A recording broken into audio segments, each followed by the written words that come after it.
who will stop that Indian aggression for my country? That is the main question. মানে এটা দুঃখজনক, এটা আমরা স্বীকার করতে চাই না, মুখে বলতে চাই না। ফরেন গেস্টরা আছে, সাংবাদিকরা আছে, বললেই তো বিপদ হয়ে যাবে। আমার নির্বাচনে যখন বাইরে থেকে প্রভাব খাটানো হয়, রেজাল্ট চেঞ্জ করে দেওয়া হয়, আগ্রাসী ভূমিকাটা আসে, who will stop Indian aggression?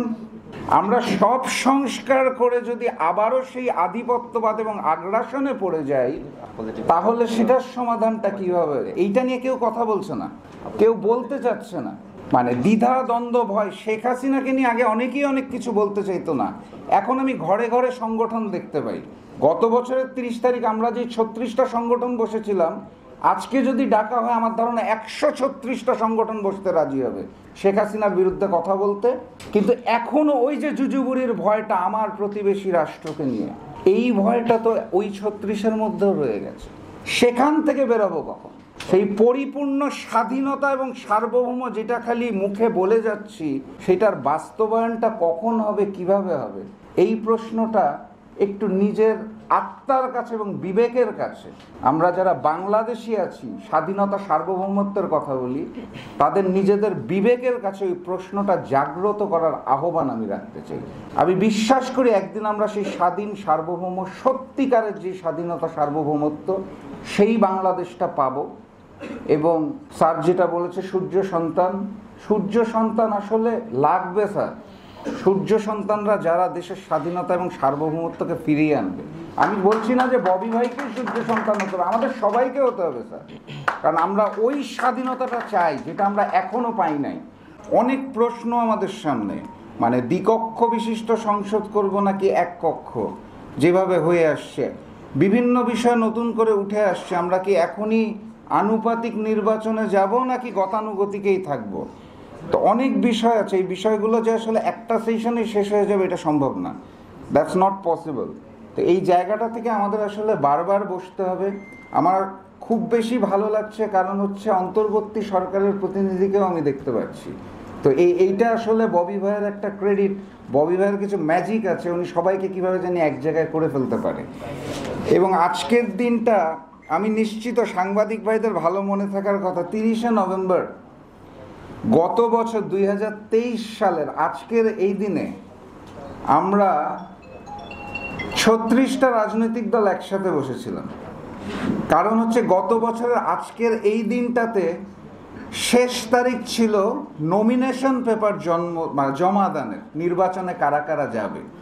তা আমরা 36টা দল গত বছরের এই দিনে একত্রিত হয়েছিলাম এবং নির্বাচন বয়কট করার ঘোষণা একত্রিতভাবে দিয়েছিলাম। আমার মনে পড়ে সেই দিনও ববি ভাই আমাকে বুকে জড়িয়ে নিয়ে বলেছিল, Rashed we will fight together, এবং শেখ হাসিনা টিকতে পারবে না।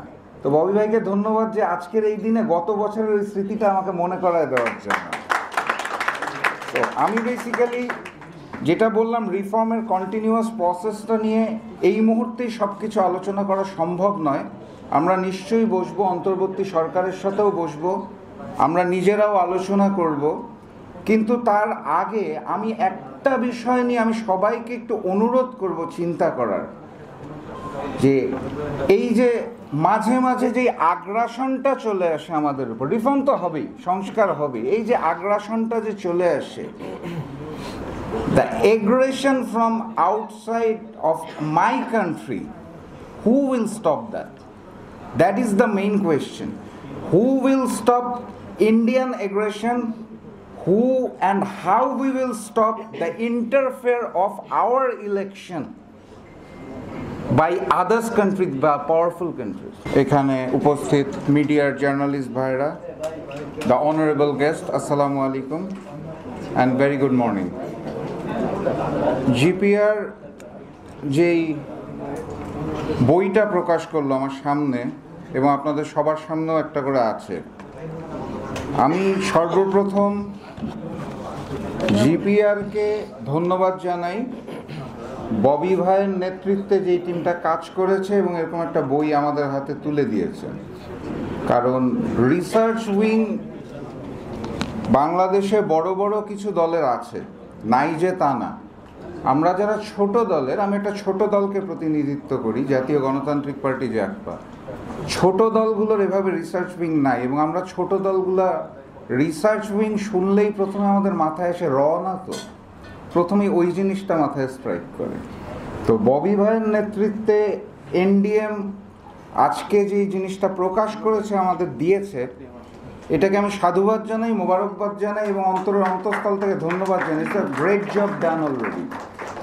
তো 9টা বিষয় নিয়ে আসলে এনডিএম এর তরফ থেকে এবং জিপিআর এর পক্ষ থেকে প্রস্তাবনা এসেছে। তো 9টা না, it could be 90, it could be 180। Reform is a continuous process, এটা হতেই থাকবে, মানে একবার করে শেষ করে দিব ব্যাপারটা তা না। 90 দশকের নির্বাচনে যখন আমার শ্রদ্ধেয় শহীদুল আলম স্যারের মাথায় বন্দুক ধরা হয়েছিল, ওই সময় এক ধরনের রিফর্ম প্রয়োজন ছিল। এখন কিন্তু সেটা প্রয়োজন নাই, আরও আধুনিক রিফর্ম প্রয়োজন। তো আরও 10 বছর পরে যেও আমরা যে বলবো এইবার রিফর্ম করে রিফর্ম শেষ, আর লাগবে না, ব্যাপারটা তা না। রিফর্ম প্রয়োজন, সংস্কার প্রয়োজন, এটা হতেই হবে এবং সময়ের সাথে সাথে নতুন চাহিদা আসবে এবং করতে হবে। একবারে পুরোটা শেষ করে দিব ব্যাপারটা এটা না। সো 9টা বিষয় নিয়ে আলোচনা হয়েছে। আসলে এই 9টা বিষয় নিয়ে মন্তব্য করার আলাদা করে এখানে কিছু নাই। কিছু জিনিস খুব কমন, আমরা সবাই জানি। নির্বাচন করার জন্য আমার নির্বাচন কমিশন ঠিক করতে হবে, আমার মিডিয়া প্রেসের ভাইদের স্বাধীনতা দিতে হবে, তারা যাতে সঠিক তথ্যটা আনতে পারে, আমার পুলিশ ভাইদেরকে ঠিক মতো নির্দেশনা দিতে হবে যে আন্দোলন হলেই বুকে মাথায় গুলি করতে হয় না। তো এই জাতীয় রিফর্মগুলো আসলে আমরা সবাই জানি, এসব মানে এখানে দ্বিমত করার কোনো সুযোগ নেই। এই 9টা বিষয় সহ অন্যান্য বিষয়ে আলোচনা হবে, সমালোচনা হবে, সেখান থেকে একটা কিছু বের হয়ে আসবে। আমি আর বক্তব্য দীর্ঘায়িত করব না। সবাইকে অসংখ্য ধন্যবাদ। বিজয়ের পথে যাত্রা শুরু, জীবন অথবা মৃত্যু। আসসালামু আলাইকুম। ধন্যবাদ। দল হিসাবে আমরা যেমন আমাদের মাননীয় চেয়ারম্যান জনাব